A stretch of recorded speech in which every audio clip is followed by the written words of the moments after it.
قوة إلا بالله العلي العظيم رب اشرح لي صدري ويسر لي أمري واحلل عقدة من لساني يفقهوا قولي أعوذ بالله من الشيطان اللعين الرجيم بسم الله الرحمن الرحيم الحمد لله رب العالمين والصلاة والسلام على أشرف الأنبياء والمرسلين سيدنا ونبينا وشفيع ذنوبنا وطبيب قلوبنا ومولانا أبي القاسم محمد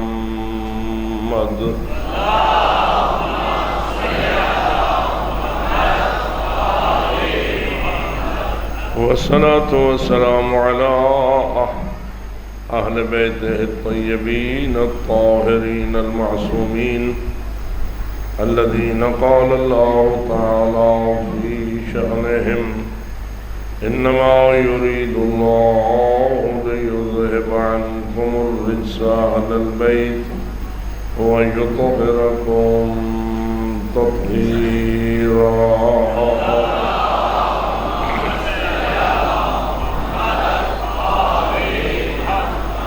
ورحمة الله على أحبابهم وأصحابهم وشيعتهم ومواليهم أجمعين ولعنة الله على أعدائهم وقاتليهم وظالميهم ملعونين من يوم ظلمهم إلى أبد الآبدين أما بعد فقال الله تبارك وتعالى في كتابه المبين وخطابه المتين بسم الله الرحمن الرحيم إن الدين عند الله الإسلام وقال أمير المؤمنين علي بن أبي طالب عليه الصلاة والسلام الإسلام هو التسليم والتسليم هو اليقين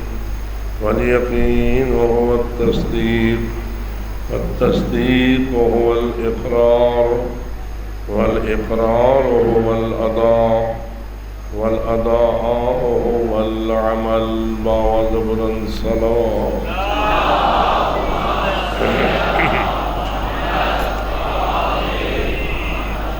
اللہ کا بنایا ہوا پسندیدہ دین اسلام ہے، اور فرماتا ہے کہ جس نے اسلام کو چھوڑا اور کوئی دین اپنایا تو اللہ کی بارگاہ میں اس کا انتخاب ہرگز قبول نہیں کیا جائے گا، اور آخرت میں وہ جہنم جیسے خسارے کا شکار ہو جائے گا۔ باوض بلند صلوات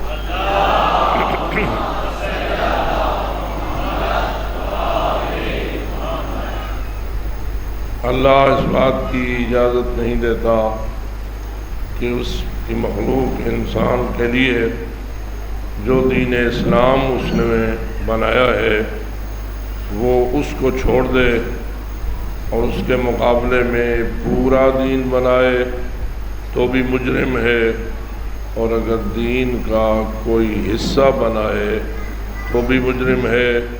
پورا دین بنانا بھی اللہ کا اختیار ہے، اور دین کا ہر جز اور دین کا ہر حکم بنانا بھی اللہ کا اختیار ہے۔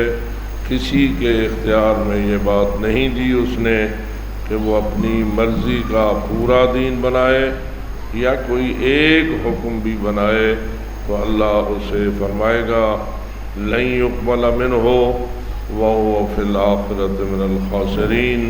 باوض بلند صلوات۔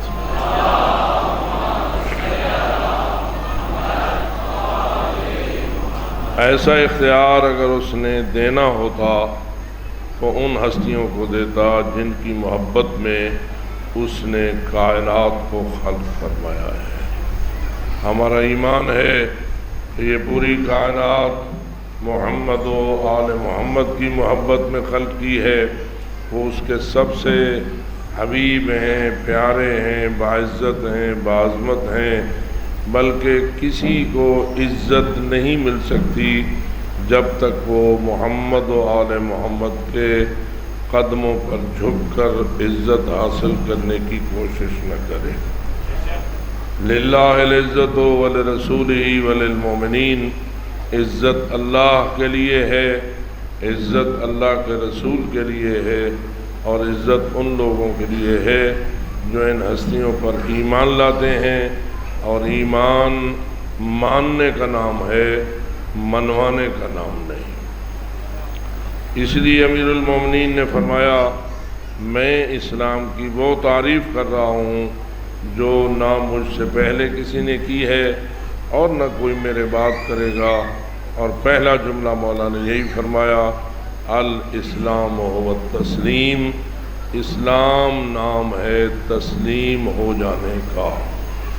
جو حق ہے وہ مرکزی طور پر حق اللہ ہے۔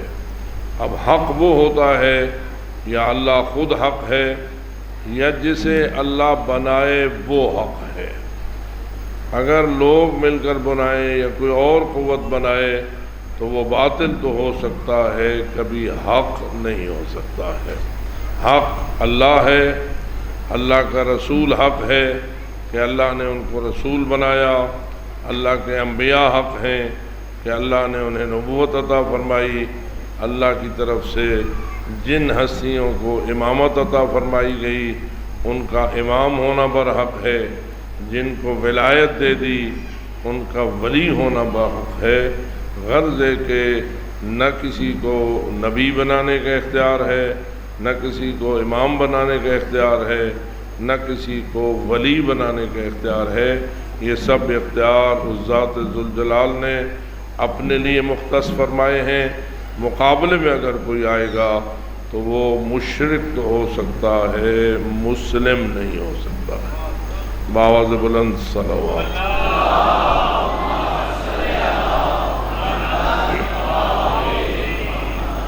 اور پھر جو سچا اور صحیح مسلم ہوتا ہے وہ اتنا ہی تسلیم حق ہوتا ہے کہ جس سے بڑھ کر اور تصور نہیں ہو سکتا، اور جو جتنا تسلیم ہو جاتا ہے اتنا ہی اللہ اس کی عزت، اس کی طاقت، اس کی ہمت اور اس کے کمالات میں اضافہ کرتا چلا جاتا ہے۔ اگر ہم مانتے ہیں کہ اللہ کے بعد اس پوری کائنات میں سب سے زیادہ کمالات کے مالک محمد مصطفیٰ ہیں یا ان کی آل طاہرین ہیں، بآواز بلند صلوات۔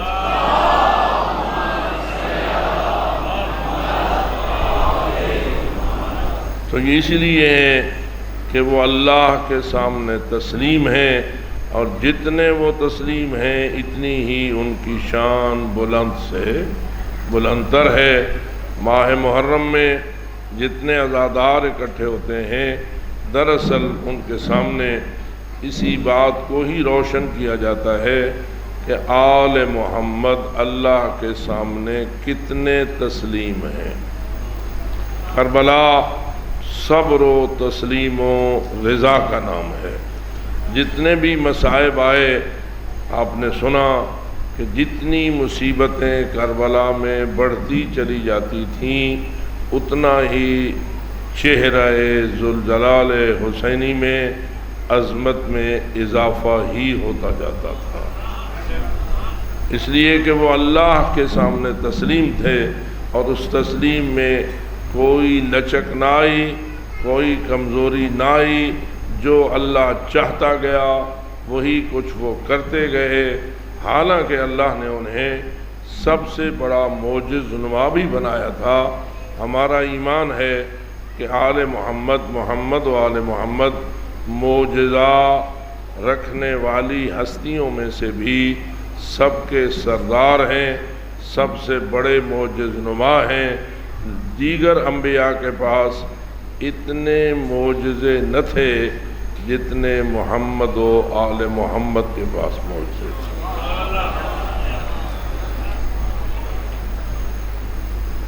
جو دشمن ہوتا ہے وہ کوشش یہ کرتا ہے کہ معجزے کا یہ کہہ کر انکار کرے کہ یہ معجزہ نہیں، یہ تو جادو ہے، معجزہ نہیں بلکہ جیسا کہ قرآن مجید اس کی وضاحت کر رہا ہے، جب حضرت موسیٰ اپنے بھائی حضرت ہارون سمیت فرعون کے دربار میں اسے ہدایت کرنے کے لیے گئے اور کہا کہ تو رب نہیں ہے، رب العالمین اللہ ہے۔ رب العالمین کون ہے؟ فرعون پوچھتا ہے وہ کون ہے رب العالمین؟ مجھے اگر تو نہیں مانتا تو رب العالمین کون ہے؟ تو مجھے رب العالمین کی نشانی دکھا۔ تو اللہ نے حضرت موسیٰ علیہ السلام کو ایک نشانی معجزے کے طور پر دی تھی، اور وہ ایک ڈنڈا تھا، ایک عصا تھا۔ حضرت موسیٰ علیہ السلام نے اپنے اللہ رب العالمین کی نشانی کے طور پر اس عصا کو پھینکا، اور آپ سب جانتے ہیں کہ عصا کیا بن گیا؟ سانپ بن گیا، اژدہا بن گیا۔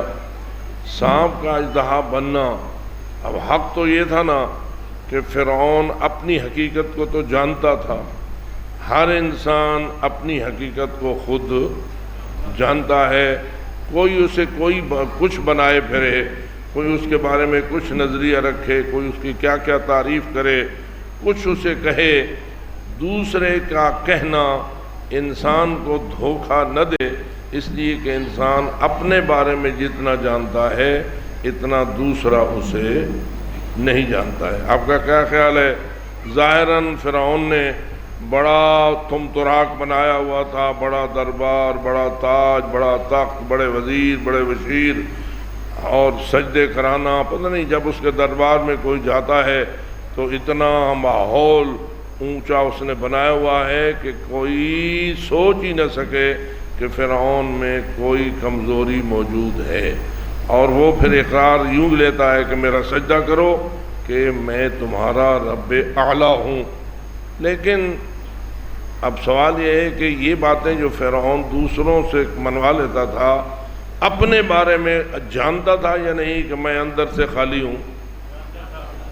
جی آپ بھی سارے بیٹھے ہیں، میں بھی آپ کی خدمت میں حاضر ہوں، پتہ نہیں مجھے بھی کتنے کتنے القابات سے یاد کیا جاتا ہے، کیا کیا کیا کیا کہا جاتا ہے، آپ میں سے بھی ہر ایک کو اس کے چاہنے والے پتہ نہیں کس کس القابات سے یاد کرتے ہیں، لیکن دوسرا اگر مجھے لقب دے تو کیا میں دھوکہ کھاؤں یا نہ کھاؤں؟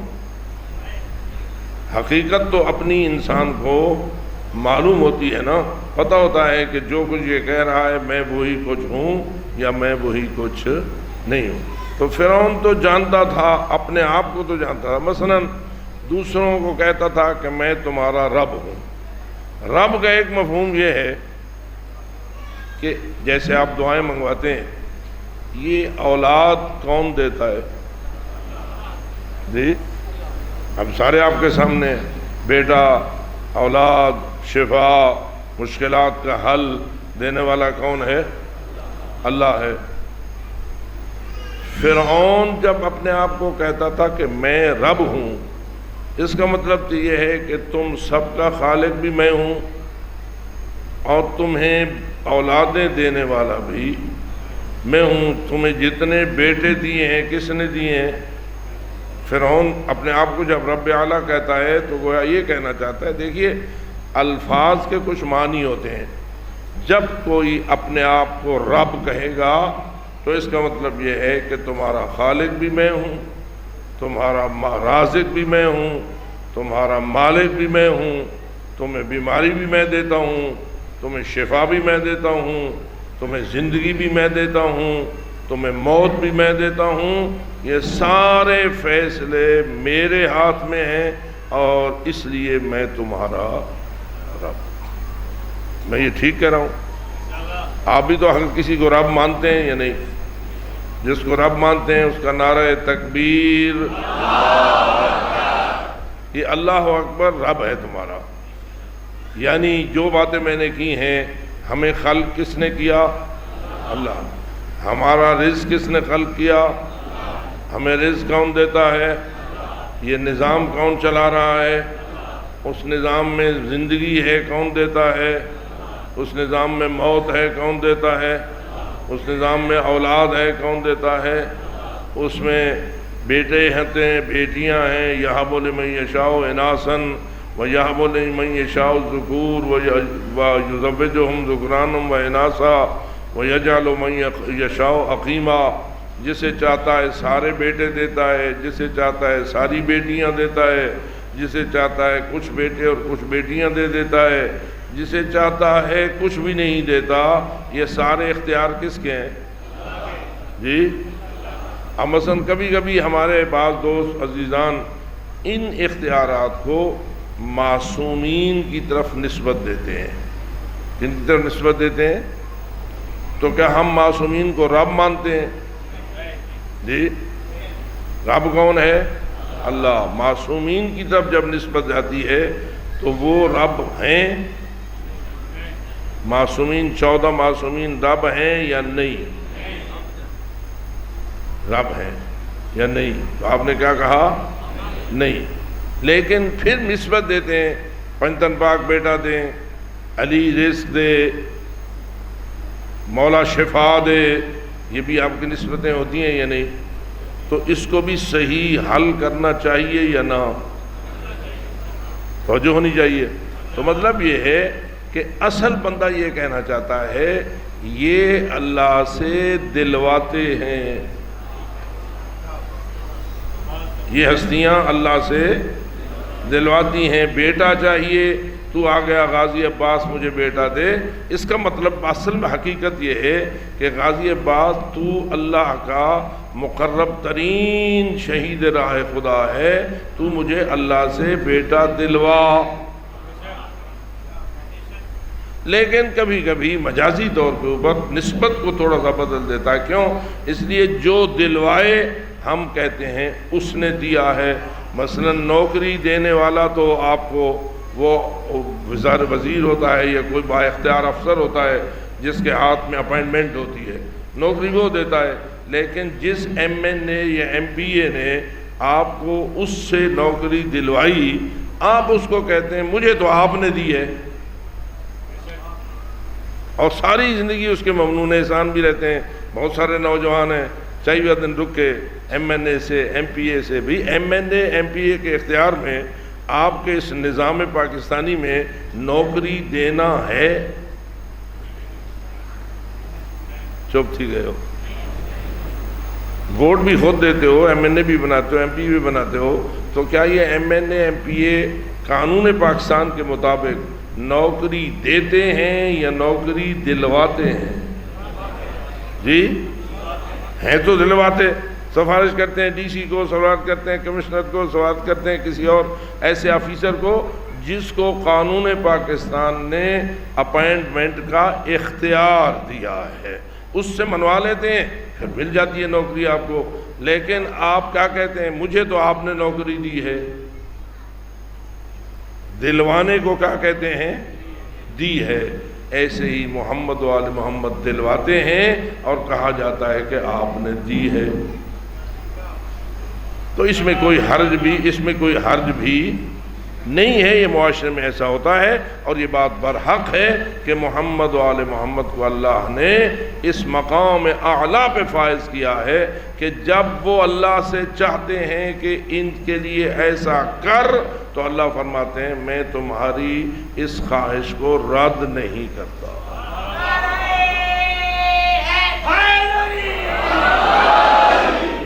تو یہ ایک ضابطہ ہے، یہ ایک اصول ہے، ہر جگہ چلتا ہے، لیکن یہ بات واضح ہونا چاہیے غیروں کے سامنے بھی، جب ہم اس قسم کے جملے اگر ہمارے عزیزان بولتے ہیں تو یہ نہ ہم پر تانا لگایا کریں کہ تم علی کو رب مانتے ہو، تم غازی کو رب مانتے ہو، تم امام حسین کو رب مانتے ہو۔ نہیں، ہم رب فقط اور فقط اور فقط اسے مانتے ہیں جس سورہ فاتحہ کہتی ہے الحمدللہ رب العالمین، باواز بلند صلوات۔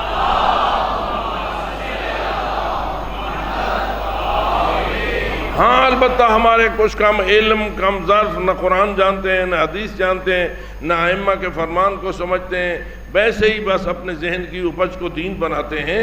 تو میں اپیل کروں گا پہلے تو دین بناؤ نا، اور اگر تم نے کوئی ایسا جملہ بولنا ہے تو پہلے اس کو صحیح رکھو، کم از کم عقیدہ تو تمہارا صحیح ہونا چاہیے. دیکھیے حضرت عیسیٰ علیہ السلام کے بارے میں اللہ دو قسم کی تعبیرات کرتا ہے. معجزے کی بات ہو رہی تھی، تعبیرات کرتا ہے کہ عیسیٰ ابن مریم مردوں کو زندہ کرتے تھے میرے اذن کے ساتھ. عیسیٰ علیہ السلام مردہ زندہ کرتے ہیں اللہ کے اذن کے ساتھ. اب میں پوچھتا ہوں مردے کو زندہ کرنے کا اختیار اصل اللہ کے پاس تھا یا حضرت عیسیٰ کے پاس تھا؟ جی تو حضرت عیسیٰ کا مقام کیا تھا؟ کہتے تھے مثلا مولا علی بھی کہتے تھے قوم بِإِذْنِ اللہ، اے مردے کھڑا ہو جا اللہ کے اذن کے ساتھ. اب اللہ نے حضرت علی علیہ السلام کو، حضرت عیسیٰ کو، انبیاء میں سے بہت سے نبیوں کو اور صاحبان اعجاز کو، حتیٰ کہ ابھی جو میں ذکر کر رہا تھا وہ ڈنڈا بن گیا سانپ. کس نے بنایا؟ کس کے ہاتھ پہ بنا؟ حضرت موسیٰ کے ہاتھ میں. وہاں بنا، موسیٰ ڈرے. جب پہلی مرتبہ ڈنڈا بنا اژدہا تو وَلَّا مُدْبِرًا وَلَمْ يُعَقِّبْ، دوڑ پڑے، پیچھے نہ دیکھا. اللہ نے فرمایا خُذْهَا وَلَا تَخَفْ سَنُعِيدُهَا سِيرَتَهَا الْأُولَىٰ، موسیٰ پکڑ اس کو، ہم اسے دوبارہ ڈنڈا بنا دیں گے. بن گیا یا نہیں؟ بن گیا. موسیٰ علیہ السلام کو حقیقت پتہ چل گئی کہ میرے اللہ نے مجھے یہ شان عطا فرمائی ہے کہ یہ ڈنڈا جب میں چاہوں گا تو اژدہا بن جائے گا. کون بنا دے گا؟ اللہ بنا دے گا. اب اگر وہ یہ سمجھتے ہیں کہ میں بنا دوں گا تو اس کا مطلب یہ ہے کہ میرے لیے اللہ بنا دے گا بس میں بنا دوں گا، اور یہ شان ان کی ہو گئی. نتیجہ یہ نکلا کہ جب فرعون کے دربار میں گئے تو پھر نئی اجازت نہیں دی. القہا یا موسیٰ، موسیٰ اس ڈنڈے کو پھینکو، تو وہ کیا ہو گیا؟ اژدہا ہو گیا. تو میرا مقصد یہ ہے ایک اختیار ربوبیت ہے، وہ رب وحدہ لا شریک ہے. انبیاء، مرسلین، اولیاء، ائمہ ہدی علیہم السلام اللہ کے وہ مقرب ترین ہستیاں ہیں جو چاہیں ہو سکتا ہے. دیگر انبیاء کی حدود تھیں، محمد و آل محمد کو اللہ نے اس معاملے میں حدود کا پابند نہیں بنایا ہے.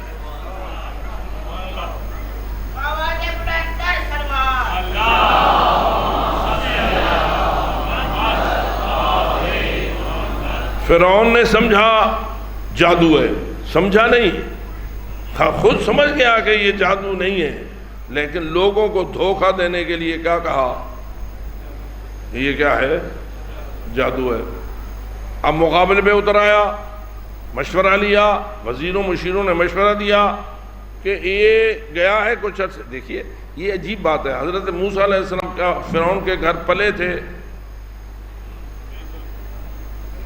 میرے خیال ہے بھول گئے ہو، پلے تھے، سب چھوٹے بچے، ماں کی گود والے بچے تھے کہ صندوق میں اللہ نے ماں کو کہا اس کو ڈال کر دریا کے حوالے کر دو. وہ صندوق تیرتا ہوا اس شاہی جوڑے کے پاس جا پہنچا. حضرت آسیہ نے وہ پکڑ لیا اور فرعون کو کہا کہ ہم اسے بیٹا بنائیں گے. میں پوچھتا ہوں فرعون، دوسروں کو تو بیٹے دیتا ہے، تیرا اپنا کیوں نہیں؟ دعویٰ تو یہ کر رہا ہے نا کہ سارا مصر یا سارا یہ علاقہ جو ہے یہ سارا میں نے پیدا کیا ہے اور میں ان کو بیٹے دیتا ہوں، میں بیٹیاں دیتا ہوں. لیکن معلوم ہوا اللہ نے اس کو منوایا کہ تو کھوکھلا، دوسروں پر روب جماتا ہے. اگر تو بیٹے دینے والا ہوتا تو تیری اپنی گود کیوں خالی ہوتی؟ تو اس کی اپنی گود خالی رہی. اور پھر اللہ نے کیا نظام بنایا؟ اس کے اندر وہ تڑپ تھی یا نہیں کہ مجھے اولاد ہو. جتنے بیٹے ہو جن کی اولاد نہیں انہوں دی سکھ ہے جو اولاد تھی بے جی، جس کو سکھ ہے اللہ اسے اولاد دے. بآواز بلند صلوات. صلی اللہ علیہ وسلم۔ اب اس کی بیوی کو بھی یہی تڑپ تھی، پیاس تھی، اور فرعون خبیث کو خود بھی یہی پیاس تھی۔ آ گیا وہ بچہ تیرتا ہوا اس صندوق میں، نکالا، ماں اس خاتون نے کہا ہم اسے بیٹا بناتے ہیں۔ اب تھوڑا سا ڈرا، کون ڈرا؟ فرعون۔ ایک کتھائیں اوہو نہ ہوئے، اوہو کون؟ جس نے میری حکومت کا زوال اور میرے تخت کی تباہی کا باعث بننا ہے۔ میں کبھی کبھی کہا کرتا ہوں فرعون تو اتنی بڑی بلا اپنے خیال میں بنا ہوا ہے، میں رب ہوں، حالت تیری یہ ہے کہ نجومی تجھے کہتے ہیں تو تو یقین کر لیتا ہے کہ ایک بچے نے تیرے تخت کو زوال دینا ہے، اور تو پھر حکم نافذ کر دیتا ہے کہ بنی اسرائیل کے سارے بیٹوں کو ذبح کر دو، تو عقل مند ہے؟ میں فرعون کو بے وقوف سمجھتا ہوں، پتہ نہیں آپ بھی مانتے ہیں یا نہیں۔ کس عمر میں بے وقوف؟ اس نے آرڈر کیا دیا؟ بچوں کو، بنی اسرائیل کے بیٹے کیا کرو؟ ذبح کر دو۔ یذبحوا ابناءہم، آرڈر ہو گیا۔ ان بنی اسرائیل کے خاندان میں چونکہ ایک بچہ ایسا پیدا ہونے والا ہے جو میرے اقتدار کے زوال کا باعث بنے گا، لہذا اب کوئی بچہ جینا نہیں چاہیے۔ پہلے تو میاں بیوی آپس میں ملاقات نہ کریں، ان کو جدا کر دو، اور اگر کسی کا کوئی حمل ہو جائے اور بیٹا ہو جائے تو بیٹے کو ذبح کر دو، اور اگر تھوڑے سے بھی آثار نظر آئیں تو پیٹ چاک کر کے بچے کو مار دو۔ یہ کس کا آرڈر تھا؟ فرعون کا۔ عمل ہوا یا نہ ہوا؟ ہوا۔ قرآن کہتا ہے یذبحوا ابناءہم ویستحیی نساءہم۔ میں پوچھتا ہوں فرعون نجومی نے کہا کیا ہے؟ نجومی نے کہا ہے اس خاندان سے ایک بچہ ہونے والا ہے جو تیرے تخت کے زوال کا باعث بنے گا۔ اب یا نجومی سچا ہے یا نجومی جھوٹا ہے۔ سنتے بیٹھو، میں آپ کو بھی توجہ دلا رہا ہوں۔ روز باندھے ہو دیکھا لکی نہ دیکھ۔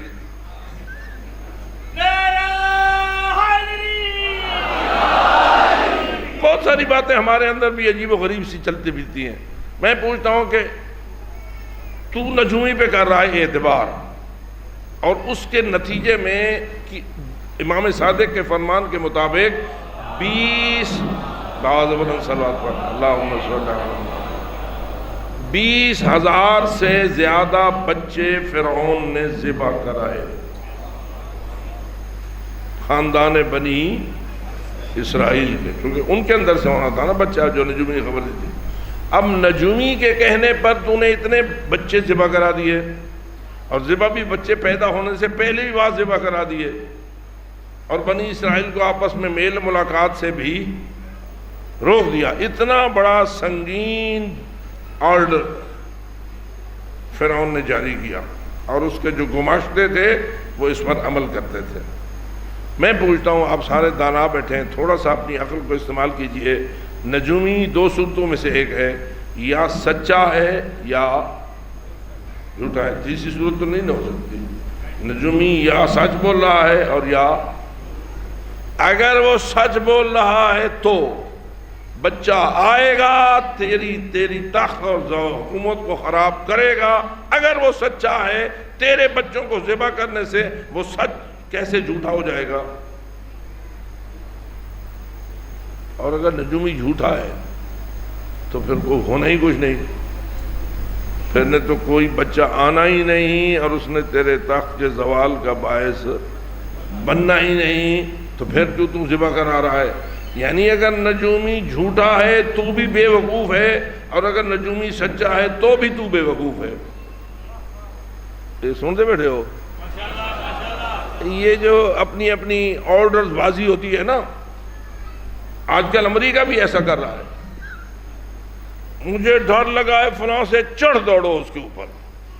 کتنی جنگیں مسلط کی ہیں فقط اس بنیاد پر کہ یہ ہے، تو بات سچی نہیں ہوتی ہے۔ اصل میں یہ ہوتے فرعون صفت لوگ ہیں، اور فرعون ہوتا ہی بے وقوف ہے کہ ایسی خبروں پر اعتماد کرتا ہے جن خبروں پر اعتماد کرنے کی کوئی گنجائش نہیں ہوتی ہے۔ لیکن فرعون نے کیا۔ اب اس کو ادھر تو بچوں کو ذبح کرا رہا ہے اس لیے کہ مجھے وہ بچہ پیدا ہو کر باعث زوال نہ بنے، ادھر ایک بچہ صندوق میں آ گیا ہے۔ اب آپ بتائیے یہ کون سا بچہ ہے جس سے بچنے کے لیے فرعون اپنی پوری طاقت صرف کر رہا ہے اور انہوں نے پورا ظلم و جور نافذ کیے ہوئے ہیں؟ کس سے بچنے کے لیے؟ اس بچے سے بچنے کے لیے جو اس کے زوال کا باعث بنے۔ اب ذرا اس سچے رب کا منصوبہ دیکھ، اس حقیقی رب العالمین کا منصوبہ دیکھ۔ وہ ہزاروں بچے ذبح کرا رہا ہے، وہ اسی بچے کو اس کی گود میں پہنچا رہا ہے۔ اچھا وہ خاتون کہہ رہی ہے کہ ہم اس کو بیٹا بناتے ہیں، اب وہ ڈر کے کہتا ہے متاں وہ ہوئے، تو جو ہے متاں، اب یہ نہیں ہے کہ اس کو خیال نہیں آیا، خیال بھی آیا، کہا بھی صحیح، کہیں یہ وہی نہ ہو۔ اب بیوی کہتی ہے اس بچے کو کیا پتا، یہ تو نو مولود ہے، جب ہم اسے پالیں گے، میں ماں بن جاؤں گی، تو باپ بن جائے گا، اس کو کون بتائے گا کہ اس کی ماں کوئی اور ہے اور اس کا باپ کوئی اور ہے؟ یہ تو ہمارا ہی ہوگا۔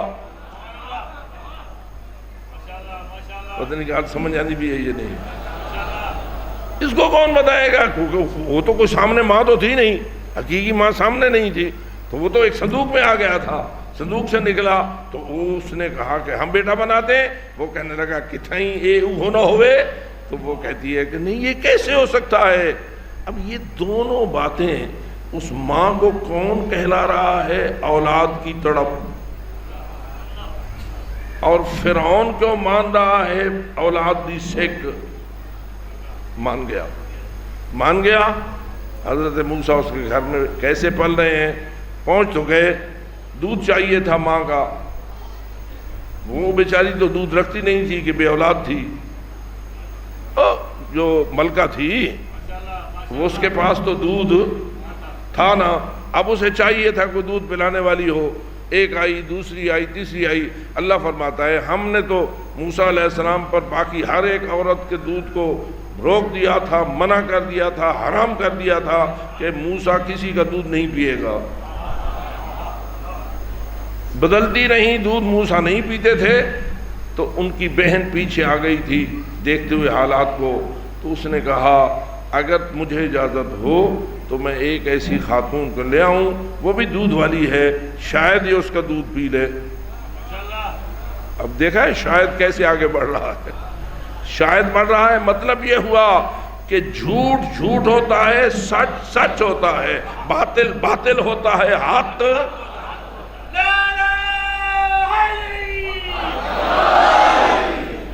ٹھیک ہے تو لے آ۔ اب کئی تو وہ عورتیں دودھ دینے والی بیچاری بدل بدل کے دودھ دینا کوشش کر رہی تھی، حضرت موسیٰ کسی کا دودھ قبول، اور یہ مصیبتیں ہوندی وے کہ نکے بال کو دھنگی کھیر پھوائے نہیں جا سکتا جبر کے ساتھ، نہیں بچہ قبول کرے تو بات بنے نا، وہ قبول نہیں کر رہے۔ آخر وہ خاتون جو ان کی بہن تھی وہ اصلی ماں کو لے آئی، اب اصلی ماں آ گئی، اس نے دودھ دیا، اللہ نے یہی دودھ تو اس کے لیے جائز رکھا ہوا تھا، دودھ پینے لگ گیا تو ان کو خوشی ہو گئی، ایک عورت تو ایسی مل گئی نا جو اس بچے کو دودھ پلائے گی۔ لیکن ماں نے کہا اسائیں کیسے گھن سوں، گل سمجھ آتی پئی ہے؟ اور عجیب ہے اللہ کا نظام، عجیب ہے، ماں اصلی ماں اپنے اصلی بیٹے کو دودھ بھی پلا رہی ہے، پیسے فرعون سے لے رہی ہے۔ اب حضرت موسیٰ علیہ السلام فرعون کے گھر میں پلنے لگے، جوان ہوئے تو ایک واقعہ پیش آیا، ایک نوجوان کو مکہ مارا، وہ مر گیا، اور نتیجتاً حضرت موسیٰ ڈر کے بھاگ گئے فرعون کے ملک سے، وہاں گئے، وہاں حضرت نے بکریاں بھی چرائیں، شادی بھی کی، اور پھر اللہ کے حکم کے ساتھ واپس پلٹے، اور وہاں موسیٰ علیہ السلام کو حکم ہوا اب جاؤ فَاذْهَبَا إِلَىٰ فِرْعَوْنَ إِنَّهُ قَدْ طَغَىٰ، فرعون کے پاس جاؤ، وہ طاغوت اور سرکش ہو گیا ہے، ہر بات میں سرکشی کر رہا ہے، لہذا جاؤ اس کو ہدایت کرو۔ موسیٰ علیہ السلام کے پاس کیا ہے؟ نہ سونا ہے، نہ چاندی ہے، نہ جائیداد ہے، نہ فیکٹری ہے، نہ پیسہ ہے، کچھ بھی نہیں، ایک ڈنڈا۔ اب میں دیکھتا ہوں یہ ڈنڈا کرتا کیا ہے۔ نتیجہ یہ نکلا، فرعون کے ساتھ گفتگو ہوئی، مکالمہ تھوڑا سا آگے عرض کر چکا ہوں مختصر، اور اس کے ساتھ گفتگو ہوئی۔ اس نے کہا، نشانی دکھا رب العالمین کی، پھینکا، عصا بن گیا اژدہا۔ اب فرعون پریشان ہو گیا، جو ساتھ خوش آمدی بیٹھے تھے، یہ ہونن، یہ دربارن کے خوش آمدی بھی ہونن، جو ابن زیاد کے دربار میں بھی ہوتے تھے اور یزید کے دربار میں بھی ہوتے تھے۔ ان خوش آمدیوں نے کہا یہ تو جادوگر ہے۔ اب وہ بھی جانتے تھے کہ یہ حضرت موسیٰ فرعون کے گھر میں پلتے رہے، کوئی لکھے بندہ کو ہے نا، نمی شیخ ہے نا، جنگل سے نہیں آیا تھا، 18 سال کے قریب تو رہے تھے موسیٰ کے گھر میں، فرعون کے گھر میں حضرت موسیٰ۔ نتیجہ یہ نکلا کہ یہ گیا ہے 8-10 سال کے لیے باہر کہیں، وہاں سے جادو سیکھ کے آ گیا ہے اور اب تمہیں خراب کرنا چاہتا ہے۔ کیا کرو؟ جادوگروں کو اکٹھا کرو، اس کا مقابلہ کرتے ہیں۔ آرڈر ہو گیا، ملک کے سارے جادوگر اکٹھے ہو گئے۔ جادوگروں نے پہلے سودا کیا، کیوں؟ اب فرعون کی حکومت کا بچنا جادوگروں کے جادو پر موقوف ہو گیا تھا۔ جادوگر اگر فتح پائیں گے تو فرعون کی حکومت بچے گی، جادوگر شکست کھائیں گے تو حکومت تباہ ہو جائے گی۔ اب کیا ہوا؟ وہ جادوگر آ گئے، کہنے لگے اگر ہم فتح پا جائیں گے تو ہمیں کیا ملے گا؟ اب فرعون کی حکومت خطرے میں ہے اور جن کے ہاتھ میں ان کا بچاؤ اس کے خیال میں ہے، وہ سودا کر رہے ہیں، بھئی اپنی حکومت کو بچانے کے پیسے کتنے دو گے؟ یہ پتہ ہے بل سیاسی کتنا دین، جب سیٹوں کو خطرہ ہو، اقتدار کو خطرہ ہو، کرسیوں کو خطرہ ہو، سب کچھ دینے کے لیے تیار ہیں۔ فرعون نے کہا بس وقت تسا ہونا سارا کچھ، پھر آئندہ کے لیے تو تم ہی سب کچھ ہو گے، تم ہی میرے مقرب ترین ہو گے، سب سے اوپر والی سیٹیں تمہاری ہوں گی، تمہارا کہنا چلے گا۔ سودا پکا ہو گیا، میدان سج گیا، عوام آ گئے، ایک طرف حضرت موسیٰ اور ہارون، دوسری طرف جادوگر فرعون اپنے تم تراک کے ساتھ، عوام سارے اکٹھے ہیں، کس لیے کہ آج ہمارے جادوگر جیتیں گے اور ہم فرعون کے حق میں تالیاں ماریں گے، ناچیں گائیں گے، خوشی منائیں گے، سارا مجمع اکٹھا ہے۔ توجہ ہو رہی ہے؟ مجھے نہیں سمجھ آئی کہ یہ کرکٹ سے زیادہ اچھا کھیل ہو رہا تھا یا چھوٹا کھیل ہو رہا تھا۔ جیسے آپ کرکٹ کو دیکھ رہے ہیں کہ کرکٹ کو جوان اس کے ساتھ اکٹھے ہو کر دیکھتے ہیں، اور آج کل ماشاءاللہ کرکٹ کہاں سے کہاں پہنچا دی گئی ہوئی ہے۔ وہ جو واقعہ پیش آ رہا تھا، کرکٹ آپ کی اس کے مقابلے میں تو کوئی حیثیت نہیں رکھتی، اس لیے کہ کرکٹ کے اوپر بادشاہوں کی بادشاہیاں تو نہیں موقوف ہو جاتی، یہاں تو فرعون کی ساری فرعونیت اس میں موقوف ہو گئی تھی، تو ہو گئے اکٹھے۔ اب جادوگر کہتے ہیں تم پہلے جادو کرو گے یا پہلے ہم کریں گے؟ حضرت موسیٰ تم کر لو، تم جادو کر لو۔ ان کا جادو کیا تھا؟ رسیاں تھیں، وہ سانپوں کی طرح چلتی نظر آ رہی تھیں۔ یہ بھی واضح رہے، جادو بھی ظاہر ہوتا ہے، باطن نہیں ہوتا۔ آنکھیں دیکھتی کچھ ہیں، ہوتا کچھ ہے۔ اب وہ رسیاں تھیں جو جادو کے ساتھ چلتی ہوئی سانپ کی طرح نظر آئیں۔ حضرت موسیٰ علیہ السلام کو اللہ کا حکم ہوا تو اپنا ڈنڈا مار، ڈنڈا پھینک۔ ادھر حضرت موسیٰ نے ڈنڈا پھینکا، وہ اژدہا بن گیا۔ فقط اژدہا نظر نہیں آیا بلکہ اس نے ان کے سانپوں کو کھا لیا۔ بڑے اژدہا نے ان سب کو کھا لیا تو سارے جادوگر رب العالمین کے سجدے میں گر گئے۔ کہا آمنا برب ہارون و موسیٰ، ہم اسی کو رب مانتے ہیں جس کو یہ موسیٰ اور ہارون رب کہتے ہیں۔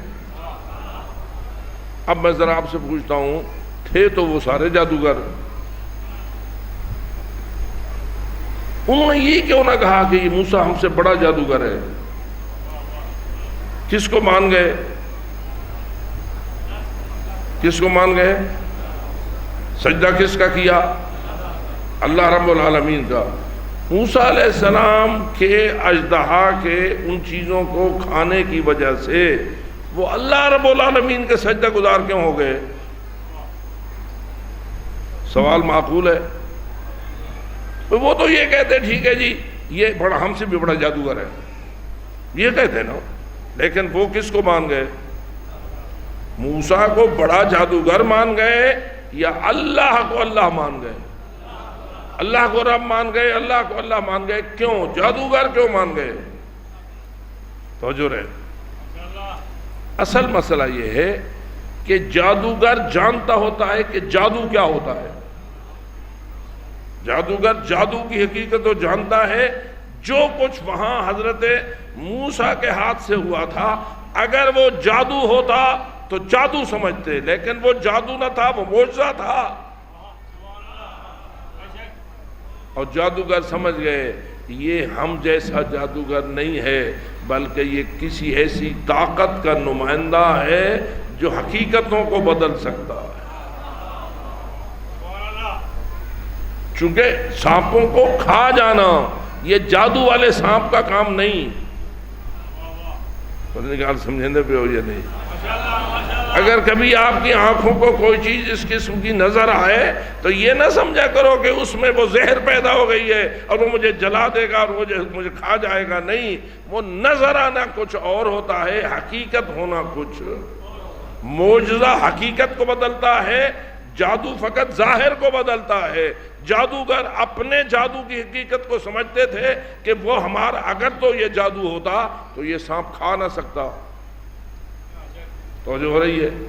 اس کا کھا جانا دلیل ہے یہ اس طاقت کا نمائندہ ہے جو پوری کائنات پر اپنا تصرف چلا سکتی ہے۔ اس کو ذرا ادھر سمجھیے۔ ایک دسترخوان بچھائے، حضرت موسیٰ کاظم علیہ السلام تشریف فرمائے، ہارون اس زمانے کا بادشاہ ہے۔ ہارون کی نیت خراب تھی، اس نے پروگرام دسترخوان بچھا کر یہ چاہا تھا کہ آج ایک جادوگر کے ذریعہ امام موسیٰ کاظم کی توہین کرائے۔ امام علیہ السلام کی کیا کرائے؟ کیسے توہین کرائے؟ جادوگر کو اس نے پوچھا کیا تو روٹیاں اڑا سکتا ہے جادو کے ساتھ؟ آگے روٹی پڑی ہو اور جادو کے ساتھ روٹی اڑے، ہاں میں یہ کر سکتا ہوں۔ دسترخوان سج گیا، اس کے ساتھ طے ہو گیا، جب میں اشارہ کروں گا تو امام علیہ السلام کے سامنے روٹیاں پڑی ہوں گی تو ان کو اڑا دینا۔ اب امام علیہ السلام کے سامنے بھی روٹیاں پڑی ہیں، باقی سارے مہمانوں کے سامنے پڑی ہیں، ہارون کے سامنے پڑی ہیں۔ ہارون نے اشارہ کیا جادوگر کو، جادوگر نے جادو کیا اور امام علیہ السلام کے سامنے سے روٹی اڑی۔ جب اڑی تو پورے دسترخوان پر بیٹھے نے کہکا لگایا اور امام کا تمسخر اڑایا۔ امام علیہ السلام کی توہین ہو گئی یا نہ ہو گئی؟ بھرے کہکا جب لگ جائے تو توہین ہو جاتی ہے۔ اب وہ سارا مجمع ہنس رہا ہے، امام علیہ السلام کی بے عزتی ہو رہی ہے اور وہ روٹی کا اڑنا جو ہے امام کی توہین کا باعث ہوا۔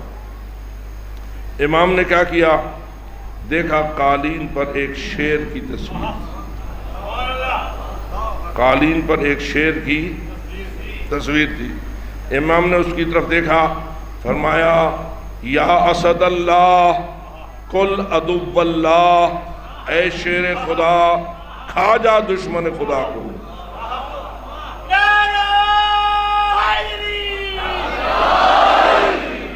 ٹھیک ہے تصویر آپ کی قالینوں پہ نہیں ہوتی، کوئی پھول بنے ہوئے ہیں، کبھی کبھی کوئی جانور کی تصویر بنا دیتے ہیں تو قالینوں پر بنتی ہیں۔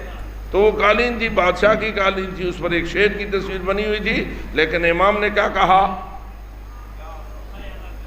اے اللہ کے شیر کھا جا اللہ کے دشمن کو. تصویر شیر بن گئی، جادوگر کو کھا گئی، پھر تصویر بن گئی. خیال سمجھیں دے پہ ہو. اب یہ نہیں ہے کہ وہ شیر نظر آئی، بلکہ اس نے وہ کام کیا جو شیر کرتے ہیں. چیرتے پھاڑتے ہیں نا، کھاتے پیتے ہیں نا، تو تصویر اصلی شیر بنا، جادوگر کو کھایا، ہڑپ کیا، اور پھر اپنی جگہ کہاں؟ جنگلہ یا تصویر؟ میں جنگلے کی بات نہیں کر رہا کہ کسی جنگلے سے شیر نکلا، نہ، بلکہ وہ تصویر بن گئی. اب جب تصویر بن گئی تو واضح ہے کہ یہ ماحول جب بنا کہ تصویر شیر بنی، شیر نے جادوگر کو کھایا اور پھر وہ تصویر بن گئی. تو جب وہ جادوگر کھایا گیا تو جو بیٹھے تھے دوسرے جو بیٹھے ہوا، واضح ہے نا کہ پورا مجمع حیران و پریشان و خوف کا شکار ہو گیا. اور یہ جو ہارون تھا وہ خود میرے خیال کو تو نہ میں نے صبح خوف زیادہ تھا، اس نے تو سب سے زیادہ ہونا تھا. بچو تو کئی شے نہیں ہوندے، پتہ نہیں بات سمجھ رہے ہو یا نہیں. جیسے فرعون اندر سے خالی اور کھوکھلا تھا، ہارون دوسروں کو لاکھوں کو قتل کرا دینا یہ کچھ اور ہے، اپنے اندر کو بھر دینا یہ کسی کے بس کا روگ نہیں ہے. جیسے خالی تھا ویسے ہی خالی تھا. اس کے سامنے یہ منظر جو آیا کہ شیر بنا، جادوگر کھایا، اور تصویر پھر تصویر بن گئی.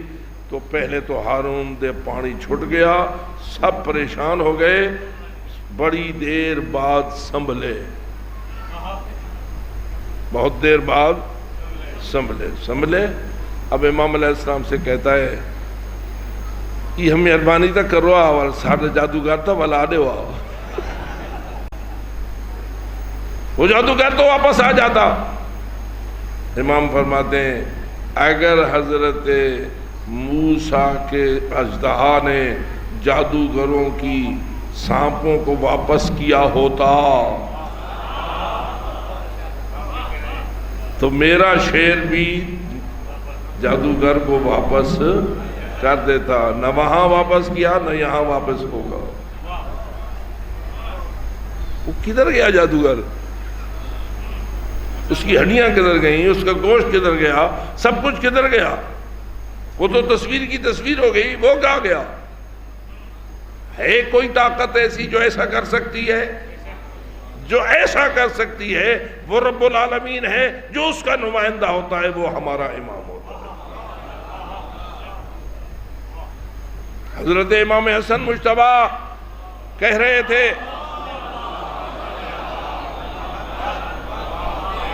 ایک مجمع میں کہہ رہے تھے اگر میں چاہوں تو مرد عورت ہو جائے، چاہوں تو عورت مرد ہو جائے، شام عراق ہو جائے، عراق شام ہو جائے. درمیان میں سے ایک دشمن اٹھ کھڑا ہوا، کیا کہہ رہے ہو؟ کیا ایسا بھی ہو سکتا ہے؟ جب اس نے اعتراض کی زبان کھولی، امام نے ایک نظر اسے دیکھا اور فرمایا تجھے شرم نہیں آتی؟ مردوں کے مجمع میں کیوں آ گئی ہو؟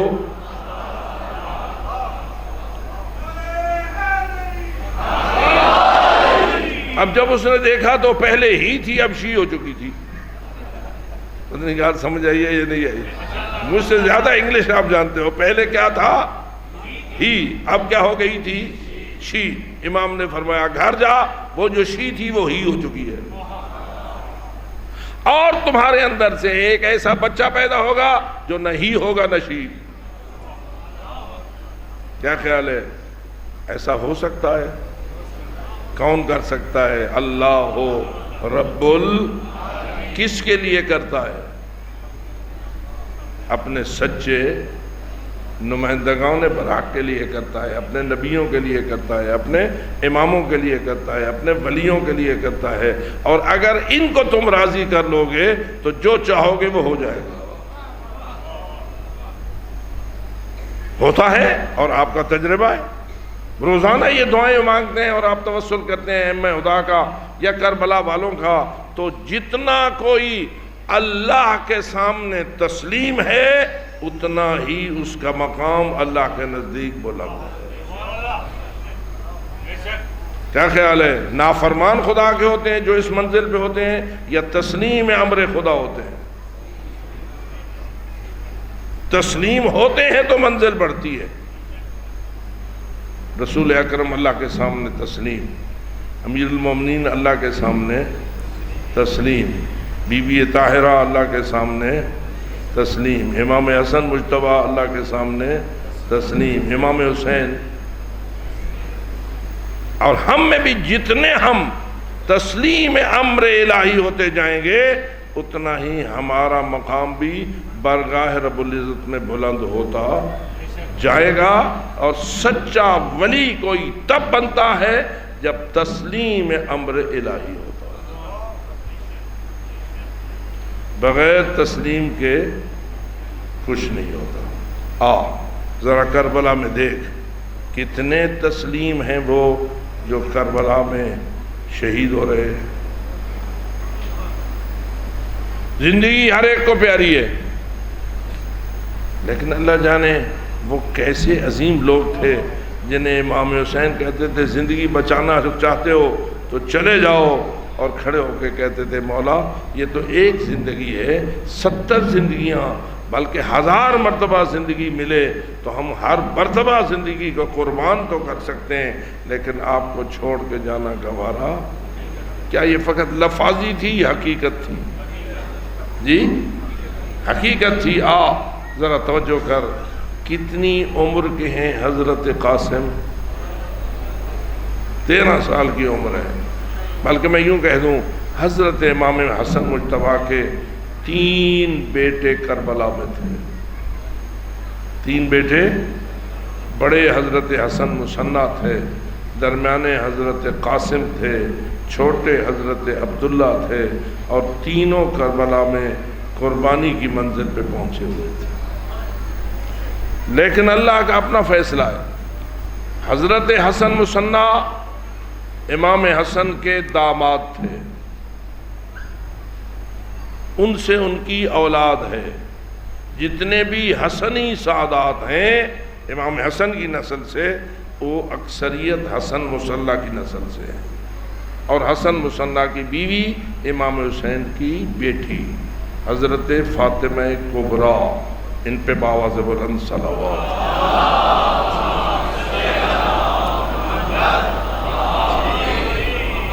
میدان جنگ میں گئے، زخمی ہوئے، اتنے زخمی ہوئے کہ لاشوں میں پڑے ہوئے تھے۔ جب یہ ظالم جنگ کو ختم کرنے کے بعد آئے، اور آپ جانتے ہیں کہ انہوں نے ایک بہت بڑا ظلم یہ کیا ہے کہ جو شہید ہو گئے تھے ان کے سر ان کی میتوں سے کاٹے۔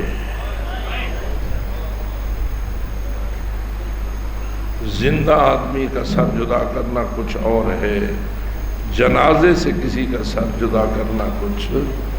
آپ دیکھتے ہیں اگر کوئی فوت ہو جائے اور کہا جائے کہ اس کو پوسٹ مارٹم کرنا ہے تو وارثان بڑی مشکل سے اجازت دیتے ہیں کہ پوسٹ مارٹم مجبوری ہے کر لو، ورنہ ان کا دل نہیں چاہتا ہوتا کہ ہمارے جنازے کا پوسٹ مارٹم ہو۔ ذرا اس وقت کو یاد کر جب یہ درندے یزیدی ہاتھوں میں خنجر اور تلوار لے کر ان جنازوں کے کنارے آ کھڑے ہوئے، بہنیں دیکھ رہی تھیں بھائیوں کا سر جدا ہو رہا تھا، مائیں دیکھ رہی تھیں بیٹوں کا سر جدا ہو رہا تھا، خواتین دیکھ رہی تھیں وارثوں کا سر جدا ہو رہا تھا۔ اللہ جانے کتنا سخت مرحلہ تھا کہ جب ان بیویوں نے پہلے تو شہید ہوتے دیکھے اور بعد کو سر جدا ہوتے دیکھے۔ اللہ نہ کرے کسی خاتون پہ یہ امتحان آئے، لیکن یہ تسلیم و رضا کی منزل پر پہنچی خواتین تھیں جن نے یہ سارا ظلم برداشت کیا۔ تاریخ کہتی ہے حضرت حسن مثنیٰ کے پاس پہنچے، وہ زخمی تھے لیکن ابھی تک ان کی رمق باقی تھی، زندگی پوری طرح ختم نہ ہوئی تھی۔ تو ان کے خاندان یعنی ان کے ننیال کا ایک شخص یزیدی فوج میں موجود تھا۔ جب اسے پتہ چلا کہ زندگی کی رمق باقی ہے تو وہ آ گیا اور کہنے لگا میں اپنے اس بھانجے کو اس طرح سر کاٹنے کی اجازت نہیں دوں گا، میں اسے اٹھا لوں گا۔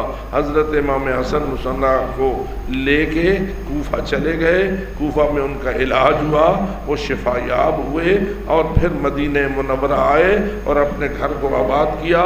مسجد نبوی کے قریب ان کا گھر تھا اور حضرت فاطمہ کبریٰ اس گھر میں رہتی تھیں۔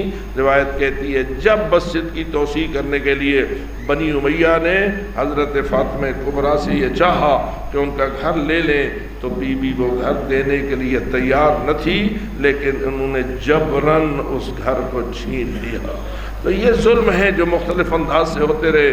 یہ امام حسن کے ایک بیٹی کا اور دوسرے بیٹے کا نام حضرت قاسم تھا۔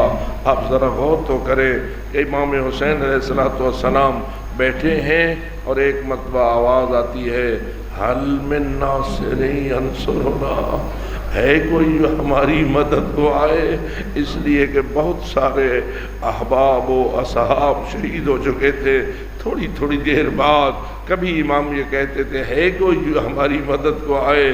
جوں ہی یہ جملہ امام حسین علیہ السلام کی زبان سے نکلا، روایت کہتی ہے تڑپ کے ایک شہزادہ امام کی خدمت میں پہنچا، انا یا عم میں چچا میں حاضر ہوں، مجھے اجازت دیجیے۔ جوں ہی دیکھا امام حسن یاد آ گئے۔ امام حسین نے اپنے بازوؤں کو بڑھایا اور بڑھا کر حضرت قاسم کو سینے سے لگا لیا۔ اب کیا ہوا؟ ادھر سے قاسم روئے، ادھر سے مولا حسین روئے۔ بہت کم روئے ہیں امام حسین، لیکن رونے کی مناظر میں سے ایک منزل یہ ہے کہ جب حضرت قاسم کو یاد کر کے بھائی یاد آئے تو بہت روئے۔ رونے کے بعد امام حسین نے جب قاسم کو اپنے سینے سے جدا کیا تو حضرت قاسم ہاتھ باندھ کر کھڑے ہو گئے اور کہنے لگے کیا مجھے اجازت ہے میں جنگ کو چلا جاؤں؟ عزادار و منزل بڑی سخت تھی۔ امام فرماتے تمشی برجلیک الی الموت، کیا اپنے قدموں سے موت کی طرف جانا چاہتے ہو؟ حضرت قاسم کا جملہ تھا کہ یہ موت میرے لیے شہد کے پیالے سے بھی زیادہ شیرین ہے۔ بہرحال امام حسین نے اپنے قاسم کو تیار کیا، بھیجا۔ جب مقتل میں گئے، مختصراً عرض کرتا ہوں، ایک بڑی جنگ لڑی۔ روایت کہتی ہے جب آئے تھے نا جنگ میں تو ایسے معلوم ہوتا تھا جیسے چاند زمین پر اتر آیا ہے۔ حسن اور زیبائشی کی مثال تھے حضرت قاسم۔ 13 سال کی عمر میں خوبصورتی کی اس منزل پر فائز تھے۔ ایک خبیث عمر ابن سعد ازدی کھڑا ہوا تھا، اس نے کہا اگر یہ بچہ میرے قریب آیا تو میں اسے اس کی ماں کو اس کے ماتم میں بٹھا دوں گا۔ اس ملعون نے ایک تلوار ماری، حضرت قاسم کا سر اقدس زخمی ہوا، زین سے زمین کی طرف جا رہے تھے۔ آواز آ رہی تھی ادرکنی یا اماں، چچا میری مدد کو پہنچیے، چچا میری مدد کو پہنچیے۔ شہید مطہری یہاں تجزیہ کرتے ہوئے کہتے ہیں ہر شہید جب زین چھوڑتا تھا تو اس کی آواز ہوتی تھی علیک من السلام یا ابا عبداللہ، مولا میرا آخری سلام۔ لیکن جب قاسم نے چھوڑی ہے زین تو آواز آئی ہے چچا میری مدد کو پہنچیے۔ اب یہ مدد مانگنے والا کون ہے؟ ایک یتیم ہے جو زین سے زمین پہ جا رہا ہے، اور یتیم نے بلایا ہے وقت کے امام کو۔ اب ذرا امام کے بارے میں سوچئے، اگر امام زمان ہو اور یتیم اسے مدد کے لیے بلائے تو آرام سے تو امام نہیں بیٹھ سکتا۔ اس لیے روایت کہتی ہے امام حسین اٹھے اور ایک تلوار کو نیام سے نکالا، اس طرح پہنچے جس طرح کوئی شکار پہ پہنچتا ہے، اور اس قاتل پر حملہ کیا۔ اس کا بازو کٹا، اس کی چیخیں نکل گئیں اور گھوڑے دوڑنے لگے۔ امام پریشان کھڑے تھے۔ جب غبار ہٹا تو دیکھا گیا کہ حضرت امام حسین ہے، نیچے قاسم کی لاش تڑپ رہی ہے، حضرت انگوش بدنداں کھڑے ہیں اور یہ جملہ فرما رہے ہیں اے میرے یتیم بھتیجے، اے میرے بیٹے، مجھے ہمیشہ یہ بات ستاتی رہے گی کہ تو نے مجھے مدد کے لیے بلایا، میں تیری مدد کو نہ پہنچ سکا، اور اگر پہنچا تو میری مدد تجھے کوئی فائدہ نہ دے سکی۔ قاسم کے جنازے کو اٹھایا، سینے سے لگایا۔ مورخین نے لکھا ہے منظر یہ تھا، ایک بازو قاسم کا ادھر تھا، دوسرا بازو ادھر تھا، زمین پہ قدم خط کھینچ رہے تھے، سینے سے سینہ قاسم کا امام حسین سے ملا ہوا تھا، اور قاسم ایسے تڑپ رہے تھے کالطیر المذبوح، جیسے وہ پرندہ تڑپتا ہے جس کی گردن پہ چھری جل گئی ہو۔ حضرت قاسم کے جنازے کو لے کے آئے اور اس مقام پہ سلا دیا جہاں علی اکبر کا جنازہ پڑا ہوا تھا۔ علی اکبر کے پہلو میں قاسم کا جنازہ لٹا دیا۔ بس مجھے نہیں سمجھ آتی، اللہ جانے ماؤں کا کیا حال ہوگا، بہنوں کا کیا حال ہوگا۔ اس منظر کو جب دیکھا ہوگا کہ ایک سینے پہ علی اکبر کے ہاتھ ہے، دوسرا ہاتھ قاسم کے سینے پہ ہے، اور امام حسین آنکھیں بلند کر کے آسمان کو دیکھ رہے ہیں اور فرما رہے ہیں واہ غربتا، ہائے ہمارا غریب ہونا، ہائے ہمارا سفر میں ہونا، بہت گریہ کر رہے ہیں۔ عزادارو یہ قاسم ہے، اگر امام حسین روئے ہیں تو اللہ جانے اس بیوہ ماں کا کیا حال ہوگا جس نے 10 سال قاسم کو پال کر اس منزل پہ پہنچایا تھا۔ یہ حضرت قاسم کی شہادت کیوں نہ آج ہی آپ کو حضرت امام حسن کے تیسرے بیٹے کی شہادت کی طرف بھی متوجہ کروں، جو بہت کم پڑھی جاتی ہے۔ یہ اس کی عمر 11 سال کی تھی، نام عبداللہ تھا۔ روایت کہتی ہے جب امام حسین زین کو چھوڑ کر زمین پہ پڑے تھے، زخموں سے چور تھے، ہلنا بھی آپ کے لیے مشکل ہو گیا تھا، بیٹھے ہوئے تھے، تو یہ بچہ عبداللہ ابن حسن اپنے خیمے سے دوڑا نکلا۔ بیویوں نے کافی روکنے کی کوشش کی، اس کو سنبھالنے کی کوشش کی، لیکن بچہ بیویوں سے جان چھڑا کر مقتل میں چلا گیا۔ وہاں دوڑتا ہوا وہاں پہنچا جہاں امام حسین خون میں لت پت زمین پہ بیٹھے ہوئے تھے، اور دیکھا ایک خبیث ہے جس کے ہاتھ میں ننگی تلوار ہے، اور وہ مولا امام حسین پہ حملہ کرنا چاہتا ہے۔ بچہ اسے کہتا ہے یبن الخبیثہ، او خبیثہ ماں کے بیٹے، میرے چچے کو کیوں مار رہے ہو، میرے چچے پہ حملہ آور کیوں ہو رہے ہو؟ بچے کا اس کو کہنا تھا یبن الخبیثہ، اے خبیث ماں کے بیٹے، کہ وہ ظالم امام حسین سے ہٹا اور مڑ کے بچے کی طرف متوجہ ہوا۔ اب اس نے اپنا غصہ اس عزیز پہ نکالا، لیکن کیسے نکالا؟ ایک تلوار ماری، عبداللہ ابن حسن کا بازو جدا ہوا، حضرت عباس کا بازو تو کٹ کے دور جا گرا تھا، لیکن عبداللہ کا بازو ساتھ لٹکنے لگ گیا، لٹک رہا ہے۔ بچہ چیخ مار رہا ہے اور دوڑ کر اپنے چچے کی گود میں چلا گیا۔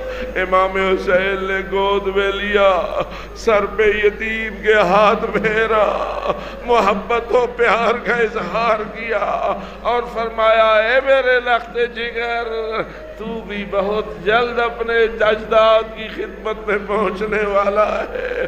اب چچا ہے، امام حسین گود میں لیے ہوئے ہیں، 11 سال کا شہزادہ ہے، بھتیجا ہے، یتیم ہے، اور وہ گود میں تڑپ رہا ہے کہ اتنے میں سنو گے کس نے کیا کیا۔ میں توجہ دلانا چاہوں گا، وہ خبیث جس نے علی اصغر کو تیر مارا، وہ ملعون سنگ دل جس کا نام ہرملہ ہے، کوئی بڑا نشانہ باز تھا ظالم، اور بڑا سنگ دل اور خبیث تھا یہ ملعون۔ اس نے ایک تیر کمان میں جوڑا، بچہ اپنے چچے کی گود میں زخمی حالت میں بیٹھا تھا، پہلے ہی یہ یتیم رو رہا تھا، لیکن اس نے ایک ایسے تیر سے نشانہ بنایا جو بچے کے سینے میں آیا اور چچے کی گود میں یتیم نے انا للہ و انا الیہ راجعون تڑپ تڑپ کے جان دے دی۔ آؤ اپنے مولا حسین کو تعزیت پیش کرو، اے ہمارے امام، اللہ جانے تیری گود میں بھی شہید، تیرے سینے میں بھی شہید، تیرے سینے کے ساتھ ملے ہوئے بھی شہید۔ قاسم کیسے تڑپے، علی اکبر کیسے تڑپے، علی اصغر کیسے تڑپے، لیکن اے مولا امام حسین، اللہ آپ کو جزائے خیر دے، آپ نے یہ ساری مصیبتیں سہی، تسلیم کی اس منزل پر پہنچے کہ آج اگر دین زندہ ہے تو امام حسین کے صبر و تسلیم کے صدقے زندہ ہے۔ لیکن بس اتنا پوچھ کے گفتگو کو ختم کروں، یہ بچہ اب ماں چچے کی گود میں شہید ہوا نا، امام نے اس جنازے کو بھی اٹھایا، اس جنازے کو بھی اٹھایا، لے چلے خیموں کی جانب۔ میں پوچھتا ہوں، ماں بھی تو ہوگی نا اس یتیم کی، کوئی میل بھی تو ہوگی اس یتیم کی، اور کیا بی بی زینب کبریٰ اور یہ ساری بزرگ بیویاں اللہ جانے یہ جنازوں کو کیسے برداشت کرتی تھی۔ ایک جنازے پہ رونا ختم نہ ہوتا تھا کہ دوسرا آتا تھا، دوسرے پہ رونا ختم نہ ہوتا تھا، تیسرا آتا تھا۔ اس لیے بیویوں کے بینوں میں یہ بات آتی ہے، واہ جریحت عینا، ہائے روتے روتے تو ہماری آنکھیں زخمی ہو چکی ہیں، آنکھیں زخمی ہو چکی ہیں۔ لیکن عزادارو، کیا فقط رونے پہ اکتفا ہوئی؟ نہ، لوٹو تبرکات، علی و بدول کو قیدی بنا کے لے چلو، آل رسول کو۔ انا للہ و انا الیہ راجعون۔ الا لعنت اللہ علی القوم الظالمین وسیعلم الذین ظلموا ای منقلب ینقلبون۔